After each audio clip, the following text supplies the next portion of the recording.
السلام علیکم ورحمۃ اللہ وبرکاتہ۔ آج کا میرا موضوع ہے جمعے کی نماز کا ادا کرنا اور جمعے کی فضیلت اور اس کے آداب کا خیال رکھنا۔ نبی کریم صلی اللہ علیہ وسلم نے ہر ہفتے کے گناہوں کی معافی کا ایک طریقہ بتلایا، مگر یہ معافی بھی صرف اسے ہی ملے گی جو مسجد میں چل کر آئے گا۔ دنیا کے کام دھندوں کو چھوڑ کے جو آدمی 5 نمازیں پڑھنے کے ساتھ ساتھ ہفتے کے 7 دنوں میں سے تقریباً 1 گھنٹہ آدھا گھنٹہ نکال کے محبت خلوص اور کامل توجہ سے مسجد میں جمعہ پڑھنے کے لیے آئے گا۔ نبی کریم صلی اللہ علیہ وسلم کی حدیث کے الفاظ ہیں کہ حضرت سلمان فارسی رضی اللہ تعالیٰ عنہ سے روایت ہے کہ نبی کریم صلی اللہ علیہ وسلم نے فرمایا کہ جو آدمی جمعے کے دن غسل کرے اور جہاں تک صفائی کر سکتا ہو صفائی کرے اور اپنے بالوں میں تیل لگائے اور خوشبو لگائے، پھر نماز کے لیے نکلے تو مسجد میں آئے اور پہلے سے بیٹھے ہوئے 2 آدمی کے درمیان نہ گھسے، پھر جتنی نماز اس کے مقدر میں ہے پڑھے، یعنی سنت اور نوافل وغیرہ، اور جب امام خطبہ پڑھتا ہے تو اس وقت خاموشی اختیار کرے۔ اس کے لیے اس جمعے سے لے کر دوسرے جمعے تک اس کے گناہ بخش دیے جاتے ہیں۔ اس حدیث میں جمعے کی ادائیگی کے ساتھ ساتھ درج ذیل آداب کا بھی پتہ چلا کہ آدمی کو فضیلت کے حصول کے لیے جمعے کے دن غسل کرنا چاہیے، جمعے کے خطبے کو نہایت خاموشی اور توجہ سے سنے، نہ صفوں کے تنکوں سے کھیلے اور نہ اپنے ساتھی سے بات چیت کرے اور نہ ہی خطیب کی باتوں پر تبصرہ کرنے کے لیے اپنے ساتھی سے گفتگو کرے۔ جمعے کے دن تیل، خوشبو اور مسواک کا انتظام کرتے ہوئے اپنے جسم کی بھی اچھی طرح سے صفائی کرے اور صاف ستھرے کپڑے پہنے۔ مسجد میں آئے تو پہلے سے موجود لوگوں کے درمیان نہ گھسے اور نہ ہی ان کی گردنیں پھلانگتا ہوا آگے بڑھے۔ ان آداب کا خیال رکھتے ہوئے صرف 1 گھنٹے کے لیے تقریباً حاضری سے ہفتے بھر کے گناہ معاف ہو جاتے ہیں۔ علامہ اقبال کا کیا خوب شاعر ہے کہ ہم تو مائل ہیں با کرم ہیں، کوئی سائل ہی نہیں، راہ دکھائیں کسے، کوئی راہ رو منزل ہی نہیں۔ کتنا کتا انسان ہے کہ گناہوں کی گٹھی پھینکنے کے لیے اور اپنے جسم سے گناہوں کو دور کرنے کے لیے اس کے پاس ہفتے کے دوران تقریباً گھنٹہ پونا گھنٹہ بھی وقت نہیں ہے۔ سابقہ روایت میں تو 1 ہفتے کے گناہوں کی معافی کا ذکر تھا، جبکہ معاملہ ہفتے سے بھی بڑھ سکتا ہے۔ حضرت ابو ہریرہ رضی اللہ تعالیٰ عنہ سے روایت ہے کہ نبی کریم صلی اللہ علیہ وسلم نے فرمایا کہ جس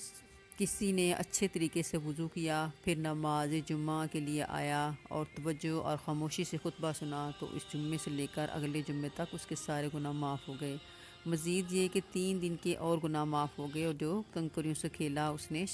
اپنے ثواب کو ضائع کر لیا۔ معلوم ہوا کہ جمعہ ادا کرنا صغیرہ گناہوں کے لیے کفارہ بن جاتا ہے، یعنی جمعہ پڑھنے کا ثواب بھی لکھا جاتا ہے اور ساتھ ساتھ گناہوں کی معافی بھی ہو جاتی ہے۔ لیکن اگر آدمی جمعہ ادا نہ کرے تو نہ صرف یہ گناہوں میں اضافہ ہوتا ہے بلکہ بندہ ہمیشہ کے لیے غفلت کا شکار بھی ہو جاتا ہے۔ اس ضمن میں ایک روایت ہے کہ حضرت عبداللہ بن مسعود رضی اللہ تعالیٰ عنہ بیان کرتے ہیں کہ نبی کریم صلی اللہ علیہ وسلم نے فرمایا نماز جمعہ کے بارے میں بلا عذر شرعی کوتاہی کرنے والے کے بارے میں کہ میں نے پختہ ارادہ کر لیا کہ کسی ساتھی کو حکم دوں اور وہ لوگوں کو نماز پڑھائے، پھر جو مرد نماز جمعہ سے پیچھے رہ جاتے ہیں انہیں ان کے گھروں سمیت جلا کر رکھ دوں۔ استغفر اللہ، اللہم لا تجعلنا منہم۔ حضرت عبداللہ بن عمر رضی اللہ تعالیٰ عنہ، حضرت ابو ہریرہ رضی اللہ تعالیٰ عنہ بیان کرتے ہیں کہ نبی کریم صلی اللہ علیہ وسلم نے منبر پر بیٹھ کر فرمایا کہ لوگ نماز جمعہ چھوڑنے سے باز آ جائیں ورنہ اللہ تعالیٰ ان کے دلوں پر مہر لگا دے گا، پھر وہ ہمیشہ کے لیے غفلت کے شکار ہو جائیں گے۔ گویا 3 جمعوں کے بعد دل مہر زدہ ہو جاتا ہے، اس پر غفلت کے پردے پڑ جاتے ہیں، نیکی بدی کی تمیز ختم ہو جاتی ہے، پھر اس کا نفس بھوک مٹانے کے لیے اسے مزید گناہوں کی جانب مائل کرے گا۔ یوں اس کے گناہوں کا بوجھ بڑھتا چلا جائے گا اور گناہ دلوں کو سکون